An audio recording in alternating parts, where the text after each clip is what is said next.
সাল্লাল্লাহু আলাইহি ওয়াসাল্লামের কাছে জনৈক ব্যক্তি এসে বলল, আইয়ুল ইসলামে খায়রুন ওয়ালা তুতইমুত তাআম ওয়া তাকরামুস সালাম আলা মান আরাফতা ওয়া মান লাম তা'রিফ।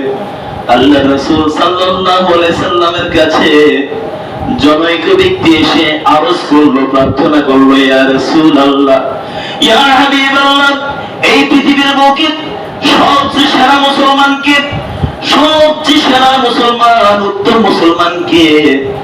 আল্লাহ রাসূল উত্তর দিলেন, ওয়ালা তুতইমুত তাআম, যে ব্যক্তি অপরকে খাবার খাওয়ায় সে হচ্ছে ইসলামের সবচেয়ে সর্বোত্তম। বলে সুবহানাল্লাহ।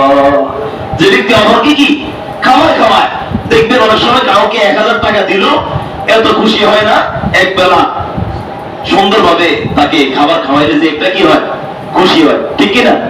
এখন আপনি যদি এটা এই হাদিসের আমলে এরকম করেন যে কাউকে খাবার খাওয়াইলে সে হচ্ছে কি সর্বোত্তম মুসলমান, তাই আপনাকে কি বলছে এই হাদিসের মর্মার্থ কি এটা? শুধু ধনী লোক যারা আছে শুধু লিস্ট করে করে ধনীদেরকে আপনি কি করবেন, ইনভাইট করবেন, আর যারা অসহায় মিসকিন গরিব তাদেরকে আপনি বঞ্চিত রাখবেন, এটা হাদিসের অর্থ নয়। এরপর আল্লাহ রাসূল বলছে, আসসালামু আলা মান আরাফতা ওয়া মান লাম তা'রিফ। 2 নম্বরে সেরা মুসলমান হচ্ছে, শ্রেষ্ঠ উত্তম মুসলমান হলো সে যে যাকে চিনে অথবা চিনে না আগে আগে সালাম দেয়। সুবহানাল্লাহ বলেন না?